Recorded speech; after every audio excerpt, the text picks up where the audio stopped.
شیخ عباس قمی نے لکھا ہے فوائد الرضویہ میں سے، کہتے ہیں کہ حیدر قلی نام کا ایک شخص تھا، نفس پاکیزہ ہوئی، بہت پاکیزہ انسان، حیدر قلی نام تھا، نابینا تھا بیچارہ، اپنے دوستوں کے ساتھ زیارت پر گیا، شام کا ایک سرحدی علاقہ سرخس اس پہ رہنے والا تھا، واپس پلٹ کر آنے لگے، ظاہر ہے کہ راستوں ہی سے سفر ہوتا تھا اس زمانے میں، تو پہنچتے پہنچتے کافی آگے نکل گئے، تو رات کا وقت تھا، ایک جگہ پڑاؤ تھا، تو اس کے ساتھیوں نے کہا، دوستوں نے، اس کے ساتھ ایک مذاق کرتے ہیں، دیکھ تو سکتا نہیں ہے، سب نے جس کے پاس جو کاغذ تھا کوئی رکا ویسے زور زور سے ہلانا شروع کیا، اس سے ایک آواز بنی، تو حیدر قلی نے کہا یہ کیا ہلا رہے ہو، یہ کیا ہے؟ سب نے کہا کہ اچھا تم نے نہیں لیا مولا کے حرم سے، مذاق کر رہے ہیں، تم نے نہیں لیا مولا کے حرم سے ایک رکا مل رہا تھا سبز رنگ کا رکا، تم نے نہیں لیا کیا؟ کہ وہ کون سا رکا تھا؟ کہ وہ امام رضا علیہ السلام کی طرف سے مل رہا تھا اپنے ہر زائر کو، کہ جو یہ رکا لے کے جائے اس کو ہر عذاب سے امان ہے امام رضا کی طرف سے، اور امام کا حکم تھا کہ اس کو اپنی قبر میں رکھنا۔ حیدر قلی کہتا اچھا یہ رکا مل رہا تھا، تو دل پاکیزہ تھا نا، ایک دم دل بھر آیا، کہتے مولا میں آپ سے یہ توقع نہیں رکھتا تھا کہ آپ آنکھوں والوں میں اور نابینا میں کوئی فرق کریں گے، مجھے تو پتہ ہی نہیں چل سکا کہ وہ رکا مل رہا تھا، اور آپ کسی امیر میں اور غریب میں فرق کریں گے، یہ میں تو آپ سے تو توقع نہیں رکھتا تھا۔ تو اٹھا، اٹھ کر برعکس چلنا شروع کیا، تو ساتھیوں نے پوچھا کہاں جا رہے ہو؟ کہا جا رہا ہوں امام رضا کے حرم میں۔ اب تو بہت آگے آ گئے، ہم کئی دنوں کا سفر کریں۔ کہا نہیں میں کچھ نہیں جانتا، میں جا رہا ہوں واپس۔ تو نے کہا بھائی مذاق کر رہے تھے، سب کچھ نہیں تھا، مذاق کر رہے تھے۔ اس نے کہا نہیں تم اس لیے کہہ رہے ہو کہ میں نہیں جاؤں آگے، تمہارے ہاتھ میں ہے وہ رکا، تم مجھے روکنا چاہتے ہو یہاں پر۔ اتنا اسے سمجھایا کہ ہم مذاق کر رہے تھے تمہارے ساتھ، کچھ نہیں ایسا، کسی کے پاس کوئی رکا نہیں ہے۔ کہتا نہیں میں تو جاؤں گا، جو امام رضا علیہ السلام کے ظاہر ہے، امام حسین علیہ السلام کے ظاہر ہے وہ سنے، چلتا رہا۔ کہتے اتنا سمجھایا اسے نہیں رکا، کہتا تم سب چلے جاؤ، اب میں جاؤں گا امام رضا علیہ السلام کی خدمت میں اور کہوں گا کہ میرا رکا کہاں پر ہے۔ چلتا گیا، لوگوں نے ایک دم ساتھ چھوڑ دیا ایک لمحے پر، آگے گیا، ابھی 1 گھنٹہ گزرا تھا کہ واپس پلٹا اور ہاتھ میں سبز رکا تھا۔ اللہ اکبر۔ انہوں نے کہا کہ یہ سبز رکا یہ کہاں سے آیا تمہارے پاس؟ کہ مولا نے دیے۔ کہ اتنا جلدی مشرق سے ہو کے آ بھی گئے؟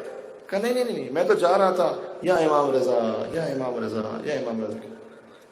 اچھا آج ہمیں جس ہستی کا ماتم کرنا ہے نا، حسین کا علمدار ابوالفضل عباس، ان کا بھی بڑا گہرا تعلق ہے حرم امام رضا علیہ السلام کے ساتھ، اس لیے میں نے بات پیش کی۔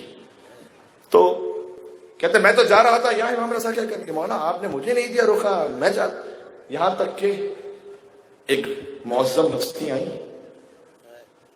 انہوں نے کہا کہ ہم تک مشہد آنے کی زحمت کیا کرو گے، یہ جاؤ رخا لے کر جاؤ، ہم نے یہیں پر تمہیں دے دیا۔ اور اس رخے پر لکھا ہوا تھا امان من النار من ابن رسول اللہ علی ابن موسیٰ الرضا۔ اللہ اکبر، اللہ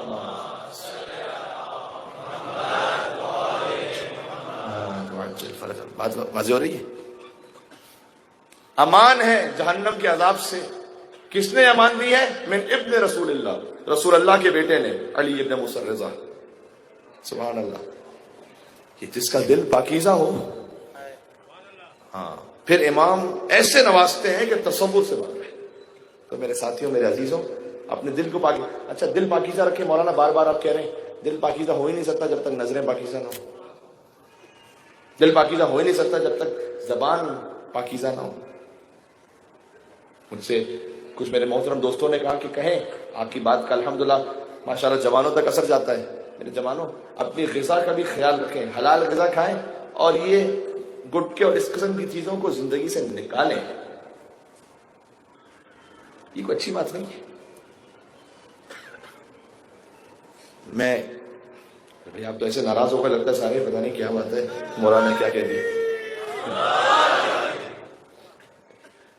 یعنی مطلب یہ کہ ویسے کوئی تبلیغ کر دو تو ناراضگی نہیں، گھٹپے بھی کچھ بول دیا تو بھائی سارے جوان ایک دم مچل اٹھیں گے. یہ مولانا تو ہماری گتی رکھ کو چھڑا ہوا ہے. ایک مل کے صلوات بھیجے امام رضا علیہ السلام کے نام. اللہ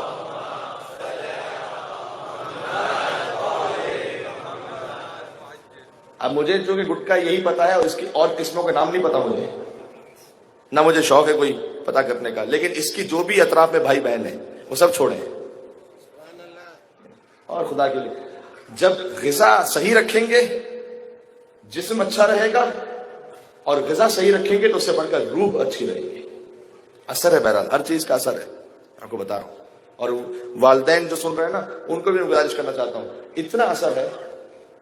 بعض لوگ آگے پوچھتے ہیں کہ مثلا ہمارا بچہ بہت ہائپر ہے، کنٹرول میں نہیں آتا، تو میں ان سے پوچھتا ہوں معمولاً، کیونکہ مجھے اندازہ ہوتا ہے، پوچھتا ہوں کہ آپ بچے کو جنک فوڈ دیتے ہیں کیا؟ بہت اس کا اثر ہے.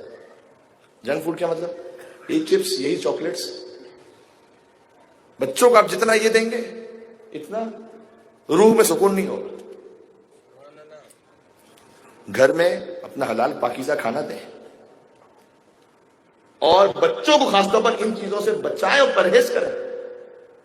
اور تجربہ کر کے دیکھیے گا جہاں تک آواز آ رہی ہے، اگر کوئی بچہ اس طرح سے ہائپر ہے، آپ ایک ہفتے کے لیے جنک فوڈ بند کر کے دیکھیں، خود بخود دیکھیں اس کی زندگی میں، اس کی شخصیت میں، اس کی ذات میں کیسا سکون آئے گا.